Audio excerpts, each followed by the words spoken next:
Hello traders and happy Friday. It's 8:02 a.m. Chicago time, 9:02 Eastern on Friday the 6th of July 2018. Derivatives trading involves substantial risk of loss and is not suitable for all investors. Past performance is not necessarily indicative of future results.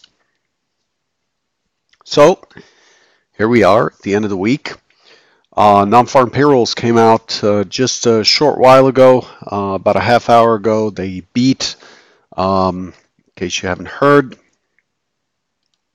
Non-farm payrolls came out at 213,000 versus 195,000 beat, and so the S&P popped up about 7 points or so. We'll look at that in a minute.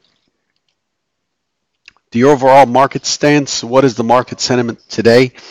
The overall market stance is mixed, with the S&P down about a half a point. The S&P closed near highs and extended its run up in the overnight session, which was relatively easy to predict. The Nasdaq's up 4 points. The Russell's up 0.4 points. So again, this is a mixed bag. There's seeing more allocation to risk assets than allocation to safety than risk assets this morning.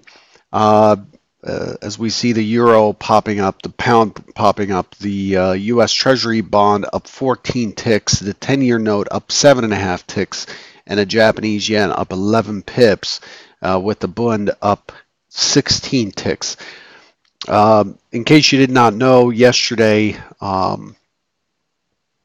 late, the White House announced that it's moving forward with tariffs and against China, and it's talking big numbers. What came out was at around, the Chinese released a statement at 8:23 Central, 9:23 Eastern p.m., and then further reinforced at 10 p.m. Central, 11 p.m. Eastern, and then the White House announced that, or confirmed that China tariffs will go ahead at midnight last night, and there are 16 billion more in tariffs coming up over the next 2 weeks. Also this morning, Russia announced that it is imposing tariffs on U.S. products in retaliation. It imposes a 25 to 40% import duties on some U.S. products, targets equipment for construction, oil and gas mining. So it's a full-out war as we move forward. The market's not responding to this, however. There is allocation to safety here, but overall we don't see the market tanking down or selling off or anything. Let's move into our next key element here. What did we expect yesterday? By the way, there's nothing that's expected to interrupt the auction going forward. We do get Baker Hughes later, but that's not likely to do anything. I don't see any speakers, so it's really about your news events today. So yesterday, the key expectation was for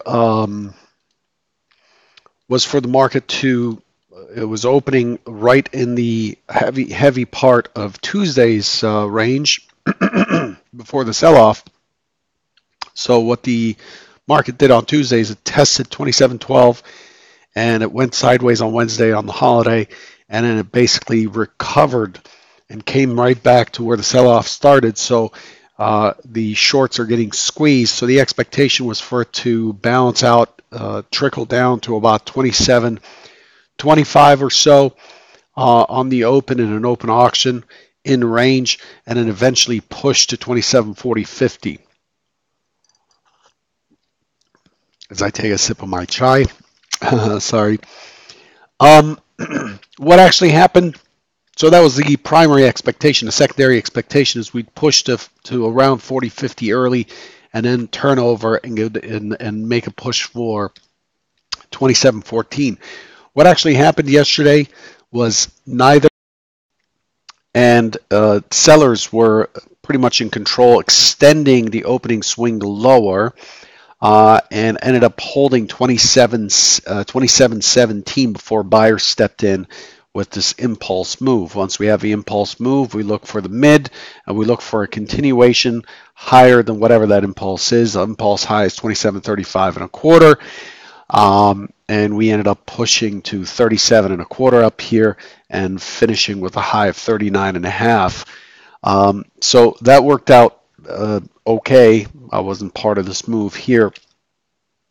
But overall, the market stayed within the range of Tuesday's trading. We do have a higher low. The buyers, the sellers did get rewarded early on for squeezing down, but ultimately the buyers got rewarded and got paid for their effort on the way up, and buyers continued to get paid all the way up here to 27.47.50. Now remember 27.46.45.50 right here. This area, very important. This is the key low volume node. This is an area that's been tested again and again and again and again on the daily over the last few months. And it basically is the, if you look at the composite, it has a very sharp high volume node like this. Then there's the low volume node at the 27.46, 45, 50 area, and then we start moving into the next distribution. And I think this price here is about 88 and a quarter. And so if we push through today and hold this 46 area, then the short squeeze for the of the sellers is likely to continue. That's the way the narrative is reading right now. Again, higher low. Sellers were not able to tackle Tuesday's high where the sell-off occurred. They came a long way to 17, but buyers did not allow it, and now we're pushing higher. So that's what we see so far. Carrying that into the overnight session. Here's what we have overnight. This is, I reduced it to a 1 minute just to be able to trade the non-farm payrolls figure. So this is the overnight.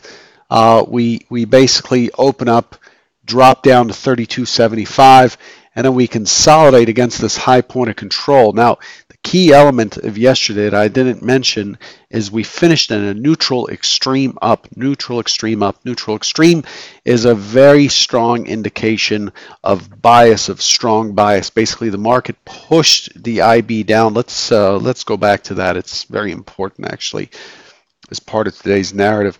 Those of you who are a part of Convergent, you have my recap in the Head Trader channel.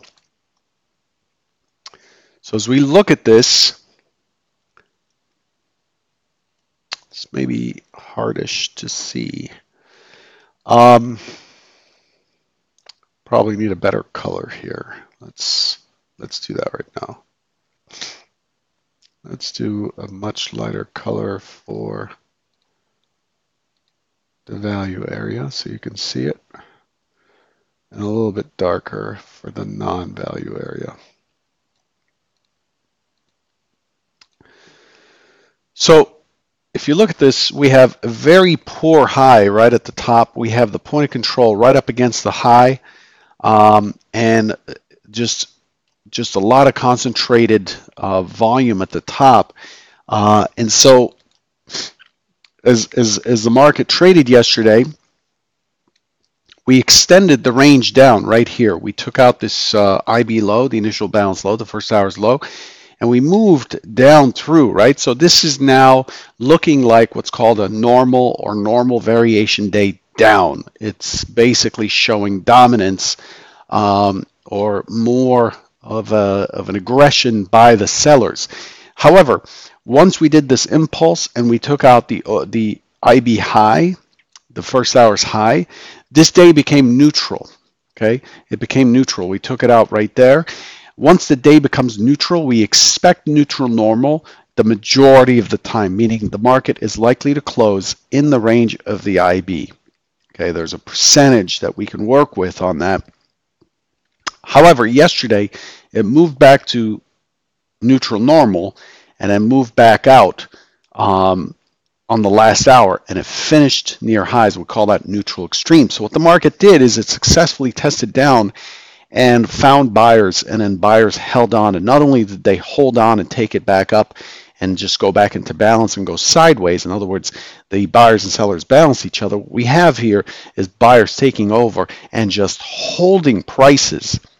Just think of this as a battlefield, and these troops, like in the in the War of Independence. How convenient that analogy. The redcoats versus um, the pioneers or whatever, the locals, the colonists, and they, as the line is pushed back, if they're not strong, if one side is not strong, what happens is by the end of the battle, they end up in the same position. They end up pushing one direction and pushing back. What's happened here is they pushed and held that territory. And that's a victory for buyers. And what that does is it's likely to continue to give the momentum to those buyers to keep pushing. And that's why there was a high expectation that the overnight session will extend higher, will likely extend higher, and it did. So again, let's go back to 35, and we ended up pushing to 47.50 before the market started rolling over. When did it roll over? It started to roll over right at the European Open at 1 o'clock. And so here's the drift down, and then let's zoom in, and then the auction down is completely interrupted by the non-farm payrolls, which came in stronger. The SOC I posted on Twitter and in the Head Trader channel at 27.3350. Very important number to keep track of, to see how does the market respond once it tests. So we moved up. What is that? 11 points. We moved up 11 points. We've drifted down. The mid of this swing right here was 38.50 in here, and we've fallen through. So this looks kind of weak coming back towards the SOC already. You would expect buyers to hold on. Now, relative to yesterday's trading, it's still strong. However, we're in a key area here, again, 45.50 to 46. So that's where we stand. Let's switch this back to 15 minutes because I don't like to mess with my charts and leave them messed up. So what does that tell us for today? Today, it's a Friday, holiday week. A lot of news flow on tariffs, a lot of news flow, geopolitical stuff. There's the Iranian conference in Europe going on, and there's just a lot going on that could carry a significant risk over the weekend. So what does that mean for the OTF or the higher time frame in terms of their position going to happen there? What's most likely going to happen? Here's where we are now, right here. So we're likely to have an open auction in range again. What we're likely to see is, the overnight inventory is mixed. What we're likely to see is a starting push early, the extent of which is likely to be 45, 50, 46. I'm looking for an impulse down. I'm looking for it to consolidate around this point of control area. Remember, high volume node there, high volume node there, high volume node there. A lot of material to get through. I expect it to consolidate here, and I'm looking for it to release to the downside later on into the close. That's my primary scenario.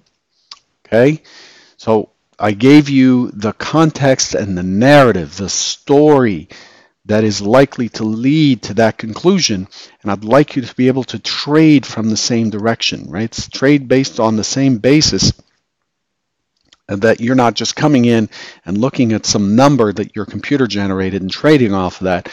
My advice to you is to understand what your product is doing and how it does it, so that when you take a position, it's a strong one, right? So you're not being pushed away just because there's a big bid or offer in the book in front of you. If you have a narrative that you're trading, what happens is you you become, and believe me, I've done this for myself, and I've done this for every single prop trader I've ever backed. Um, Once you start to understand the market's character and its narrative, it's much easier to hold on through areas that seem like are difficult, and it's a lot less nervous trading. The biggest thing, in my opinion, from what I've seen interacting with online traders for the last 10 years or so, is online traders are generally nervous traders. Are trading very nervous money and taking significant risk, which creates a lot of emotional charge when trading. An emotional charge has no place in a narrative. Once you understand the narrative, you can relax. You can let your stops get taken out. You don't feel like you have to act because the market hasn't done anything to breach your plan until it gets to the stop area. Once it does, it's just another 50-50 trade that just didn't work out.